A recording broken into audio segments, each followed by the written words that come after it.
One of the relationship statuses I've seen on social media is it's complicated. First, I'm not sure I'd want to post that publicly. And second, sadly, it's true. Or at least it can be. Let's rock. Are you walking through a storm that feels like it will never end? Do you wonder if life's storms have stolen the beauty from your life for good? You're in the right place. My name is Heather, and like you, I've been through a storm or two and wondered if life would ever be beautiful again. Here we share warriors' words, stories of discovering beauty after battles, and the worth in your wounds. Pick up your sword or boxing gloves and join the battle. Your words are powerful, my friends. Make them warrior words. I've always known about the 4 types of love seen in the Bible. But when I went to do a little research for this episode, I kept seeing 8. 8 types of love. And I thought, that's too complicated. Why don't we just stick with the 4 types of love seen in the Bible? Why do humans have to complicate things more than we have to?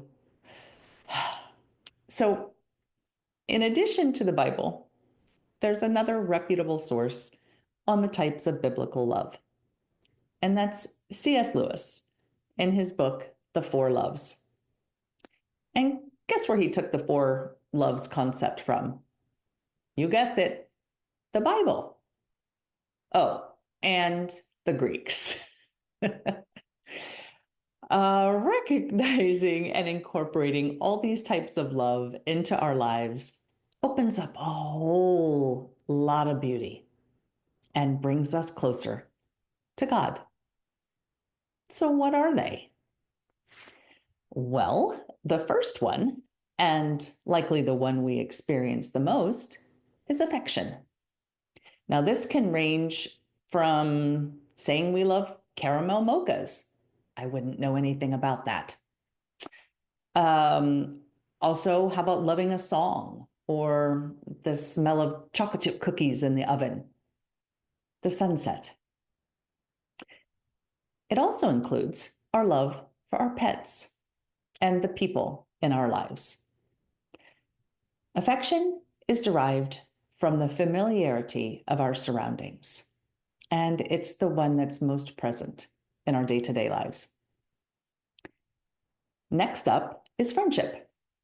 And C.S. Lewis says, and I quote, "To the ancients, friendship seemed the happiest and most full human of all loves, the crown of life and the school of virtue.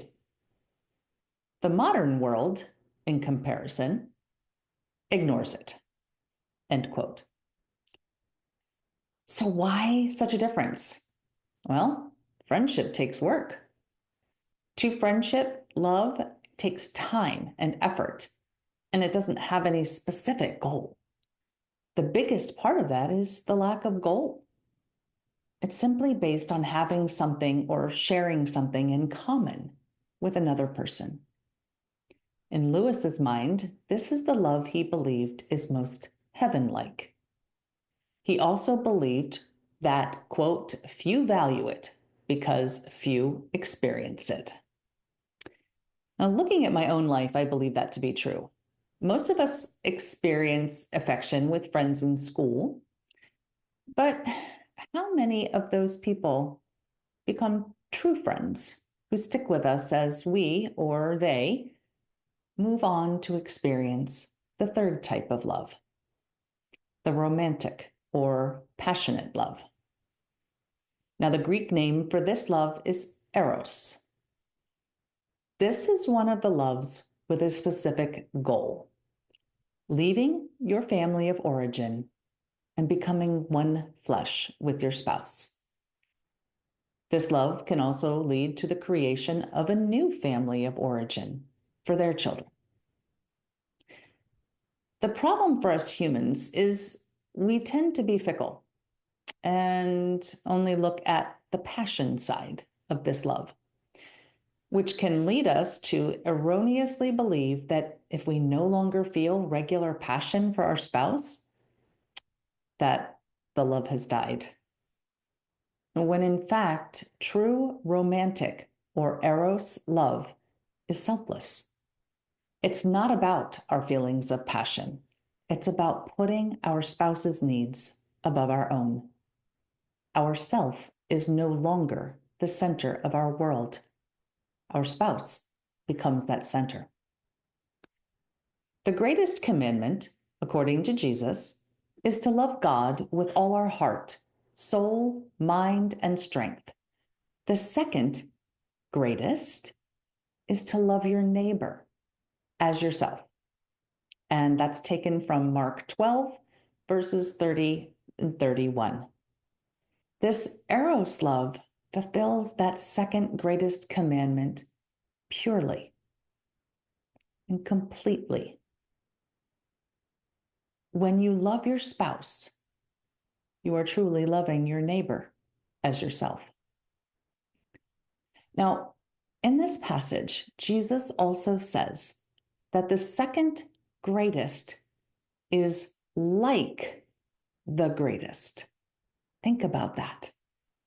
If these commandments are similar, don't all the comparisons of God's love for his church being like a marriage between a man and a woman make sense? Eros love is not what sappy movies and romance novels make it out to be. And loving like this brings us closer to the fourth of the four types of love, agape, or as Lewis calls it, charity. Actually, all three of the loves I've already mentioned help us on our journey to achieve this kind of love, this unconditional love. This can seem like a scary kind of love, but in fact, all love is scary. In order to love, we have to allow ourselves to be vulnerable. We have to take a risk. Without risk, there is no reward.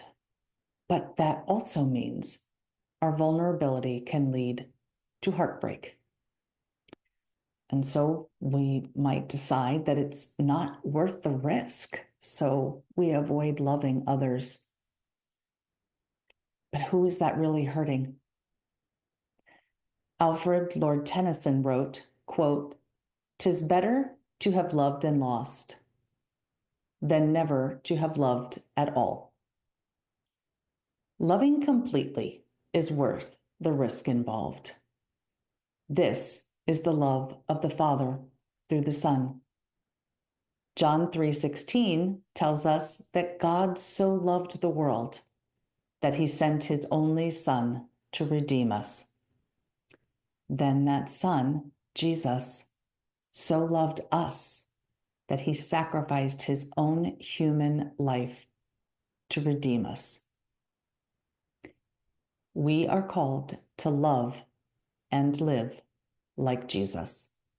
We are called to agape love. No greater love than being willing to lay down your life for a friend.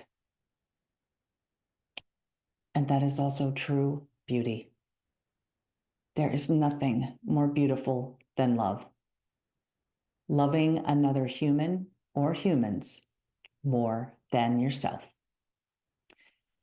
So I will close out this episode with a challenge for you to demonstrate love to another person in a way you haven't done before. It can be your spouse, your child, a friend, another relative, or a complete stranger. Then come into the Facebook group and share your homework with us. If you're not a member yet, come to facebook.com/groups/warrior words. And I look forward to seeing your risk-taking, your vulnerability this week. Let's make this world a more beautiful place with our love. And that's it for now.